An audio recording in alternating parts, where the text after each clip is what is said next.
You know, sometimes when we're reading the Old Testament, we get all those names. And let me just say, it doesn't matter how you pronounce them.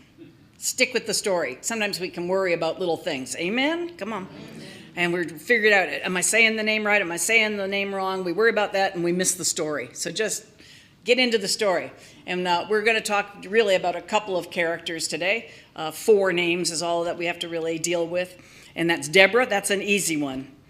How many of you grew up knowing who Deborah was in the Bible? Couple of you. Yeah, that's why this is a bold and untold story. Doesn't end up getting preached on very often. Deborah is a remarkable figure from the Hebrew Bible. She was a prophet, a judge, and a military leader. And her story is found in 2 chapters in Judges 4 and 5. In fact, most of the story is in Judges 4 because chapter 5 is a song. The whole chapter is like a poem song. And it actually gives us a lot more details about the battle than chapter 4 does. So in the song, you can learn more. So I said that Deborah was a prophet. Yeah, and some people would say prophetess, but that's like if we say actor now instead of actor and actress, then she was just a prophet. Amen? Amen. All right. Not to think of it as any less than the male prophets. She was not only a prophet, but the only female judge named in the Bible. How about that? And she held court, not in some legal establishment, not in a mansion, not in a palace. She held court under the palm of Deborah. She held court under a palm tree. And since that's where she hung out and people came to her for wisdom, they called it the palm of Deborah. Makes sense. Everybody knew where to go to have her rule on something. It was the palm of Deborah. And so people would come to her for wisdom and for justice. Can you imagine having that as your office? How about that? Where are you going to work today? Well, I'm going to hang out under the palms. Sounds like a good deal. As a prophet, she was known to hear God's voice and to speak divine truth to the people. So she was respected. They sought her out for her wisdom, for her insight. But on this day in our story, Deborah summons Barak. I'm going to say Barak because that's how most of us know it in our ear. Barak, who was a leader of Israel's army. Now that might seem odd to you. This woman who's a judge, okay, and she's a prophet, but she summons the military leader of the Israelite army. And she says that he's going to go against the oppressive Canaanite general Sisera. Sisera was representing King Jabin. And the Canaanites had been oppressing the Israelites. And Deborah says, it's ending today. She said she's going to turn Sisera and his troops over to Barak. She's going to create this distraction. She's going to lead the troops, lead Sisera and his army to Barak, and Barak can destroy them. Now, the story also tells us that Sisera had 900 chariots and horses. That is told to us to get us to have the idea of the force, the sheer force of this army. So this did not thrill Barak, and he hesitated. He's a general, but he hesitated. And then he says, I'll go if you go. Well, she had already just said that she would lead Sisera and his army to Barak, like creating that trap so that Barak could get them. But she says, I'll go if you go. But then she says something else. God will deliver Sisera into the hands of a woman. We're going to get more on this in a moment. She did not just send him into battle. She went with Barak in a leadership role. Now, not only is she this prophet and judge and a military leader, she's also a poet and worship leader, because after the battle is all over, we get that Judges 5, that song of Deborah, that was the recounting of the entire battle and a celebration in the entire community. And it celebrates the community. It's a powerful victory hymn that celebrates God's deliverance, not Deborah's. Deborah does not take glory in that story. but the glory is given to God and the courage of Israel's warriors. This song in chapter 5 is one of the oldest poetic texts in the Bible. And we have ancient copies of it that are intact. Is that not cool? That just makes it a kind of a cool story to start with. Deborah's whole story challenges assumptions about gender and leadership in ancient Israel as that prophet, judge, military leader, songwriter, worship leader. Deborah models courage, wisdom, and spiritual authority in a time of crisis. Her legacy reminds us that the divine calling transcends societal norms, and that leadership rooted in character and gifting can transform communities. We see in her story God raising up leaders who listen deeply and speak boldly and act faithfully, regardless of gender, status, or tradition. Now, as I said, Israel was in crisis because they were occupied by the Canaanites, and there was this tension between them. And they'd been oppressed by Sisera's army for 20 years, the text tells us. So this was a long civil war, yeah? And they were paralyzed. The Israelites felt paralyzed by fear and spiritually adrift. They were like, where's God? And they were fearful of Sisera's army because he had 900 chariots. Hello. That is like the fear of one country that has no nuclear weapons of another country that has nuclear weapons. Make sense? We have to understand it for that time period.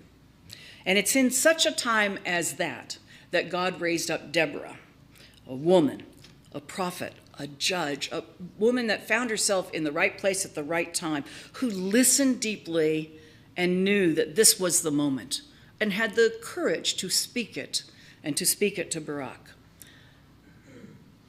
So like I said, she says these words that it's going to end, that Barak is going to be able to end Sisera's army.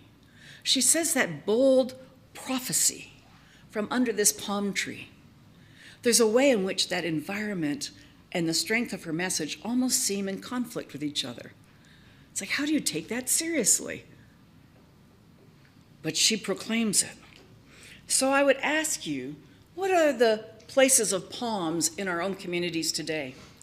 Places of quiet leadership, sacred listening, and courageous truth-telling. Where are those unexpected places today?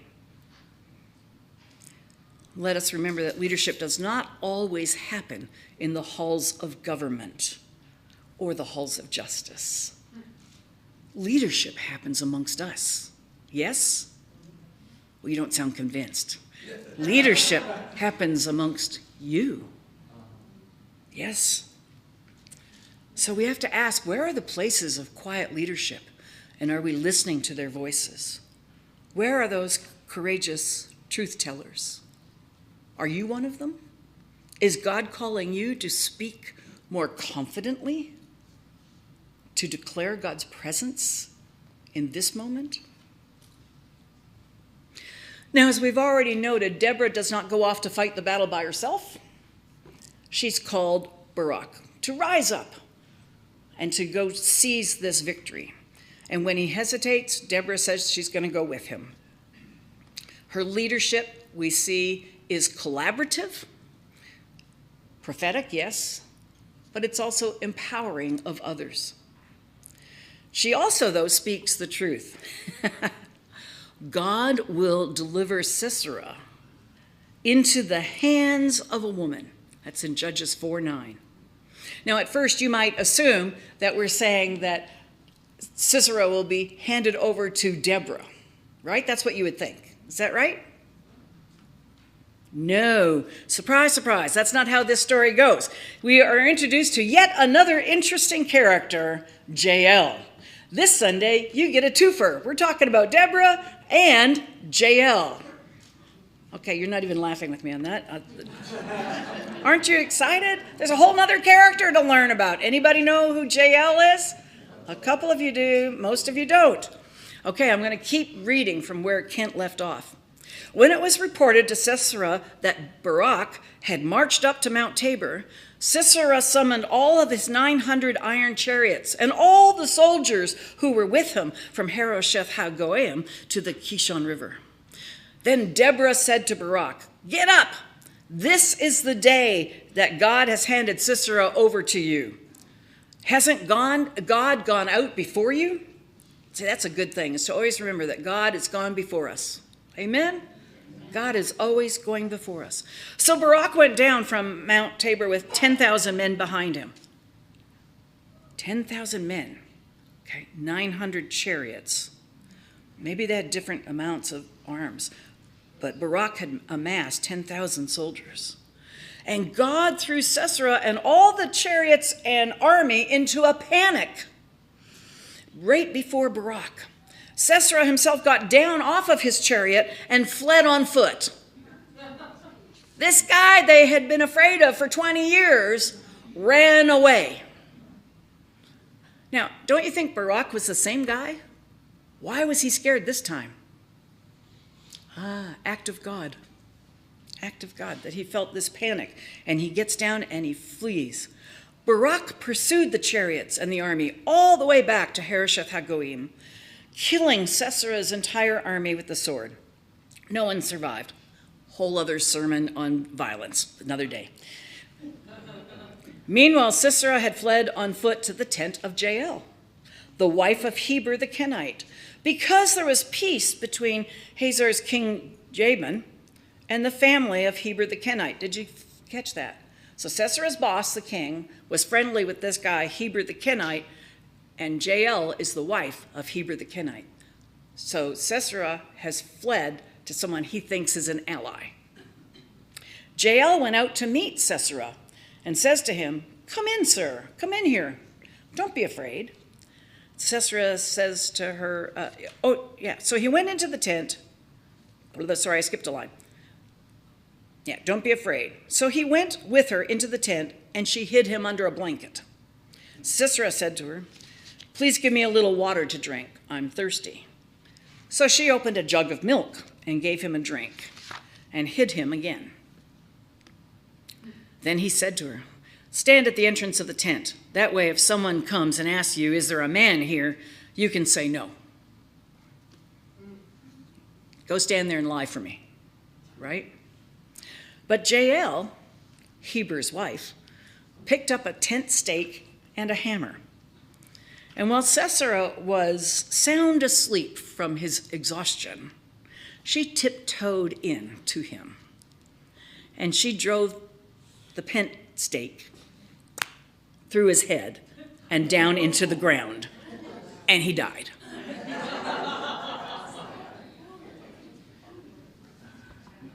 Just then, Barak arrived after chasing Sisera. And Jael went to meet him and said, "Come, I'll show you the man you're after." And he went in with her, and there was Sisera, lying dead with the stake through his head. Now, that's one of those stories in the Bible that there's the violence, and like I said, that's a whole nother sermon. We could talk about why that's there.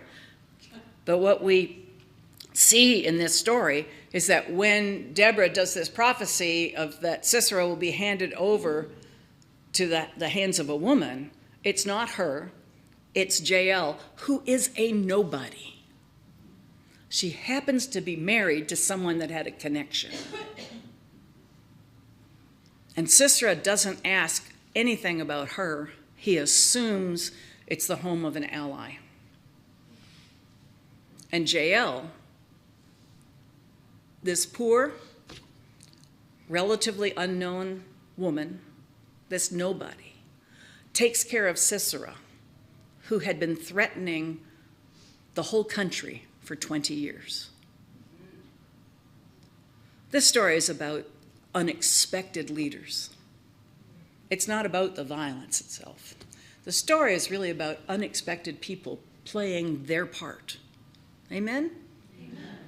It is about each of us playing our part to defeat Sisera, the Siseras of our lives. So Deborah plays her part even proclaiming the prophecy and reminding them that God goes before them. Barak plays his part in saying, I go, and I'll do that, and he leads his army. Jael plays her part in seeing and seizing an opportunity without fear. We are encouraged to play our role, to encourage others to play their role. I would say not necessarily, I am not encouraging violence. I'm not encouraging you all to get tent stakes and hammers. But I am encouraging you to notice when you have opportunities for justice. And for us to not shirk away from our moment. Quiet leadership. Does that make sense to you all? Deborah models empowering others too and not taking the glory for herself. That whole song is celebrating that whole community. So she plays her role, but she celebrates all the others. How do we call others into their purpose and empower them, support and celebrate them? Deborah was very clear that God had a plan and that God went ahead of them, and so she went boldly forward. Do we believe that God is before us? That God is making a way where there may seem to be no way? Do we trust that? Then we can open our eyes to look for other leaders, for other collaborators on the way. Amen? Did you know that Deborah's name means bee? B-E-E. Bee. It's a symbol of both sting and sweetness. Her leadership is sharp enough to confront injustice and tender enough to sing a song of victory. And that song is that testimony of communal courage. What kinds of songs do we sing about our leadership? And I'm not saying those that are in leadership over you. I mean your leadership. We make that mistake, don't we? We want to sing songs or tell tales about those who are in leadership over. But this is really about our leadership. What kind of songs are we singing? Do we name courage for ourselves? Do you note sometimes when you are courageous and you do something that's really bold and courageous that God was leading you to do? Do you give yourself a little pat on the back sometimes? Some of us need that, amen? To be kind to ourselves, because we are our own worst critic. Come on. Yeah? Do we honor collaboration? Do we celebrate those that are alongside us, that are playing their role? Do we tell the truth, even when it's difficult? Do our songs and tales seek glory for ourselves, or do they celebrate God in the community?